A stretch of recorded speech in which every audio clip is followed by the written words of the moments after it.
just now spoke about the performance last year. The market delivered 29%, we delivered 45% with 16% alpha. So one is what are the key reasons? I mean, how could we give so much of a returns and outperformance in the market last year? And as I mentioned, now the expectations have gone up as far as clients are concerned. So how can we manage their expectations going forward? Firstly, thank you, Ketan, for inviting me to such a wonderful session. And sitting besides the man himself, Mr. Rathi, so I'm a little nervous, sir. But coming back to your question, so yeah, I mean, we have delivered 16% alpha. One of the reasons, like you rightly mentioned, is a very robust process of how do we select those funds, right? Between we have about 500 open-ended diversified funds. How do you come to those 13, 14 funds is of course a selection process which I'm sure most of our partners have gone through.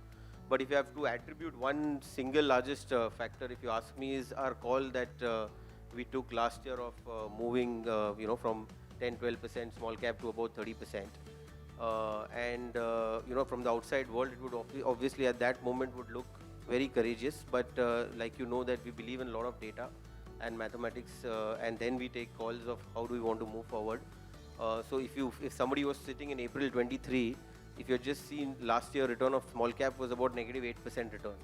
So if somebody just looks at past performance and says that, how could we take that call of moving from 10 to 30%? But then we went far behind and we saw that in the last 10 years, any 5-year period, whenever the small cap has underperformed the large cap, the next 3 years for small cap has been 100% probability that it has done very well.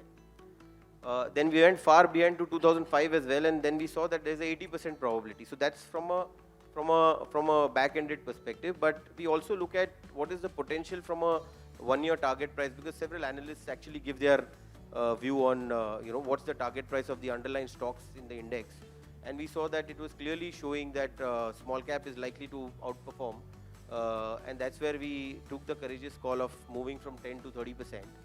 And today, the 16% alpha that you are seeing, I think the single largest factor, 50% contribution to that alpha, is nothing but the small cap call that went right for us. So that's on the alpha. Having said that, like you rightly said, it's very important to set the expectation right for our clients, because alpha is never linear. You can't get linear alpha, right? It will always come in pockets. So 16% is good. When we go and talk to our clients today, we say 16%, but celebrate for 2 minutes, not more than that. Because the expectation is ultimately you've got to get 3-4% more than Nifty is what we try and deliver, and that's been the long-term average. It's very difficult to generate those kind of alphas.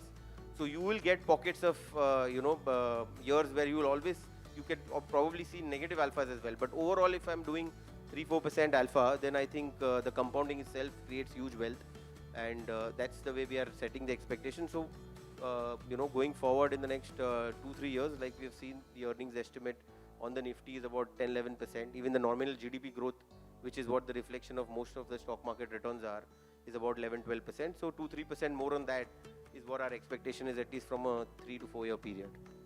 So that's how we are expecting, managing the expectations of most of our clients. Thank you, Chirag.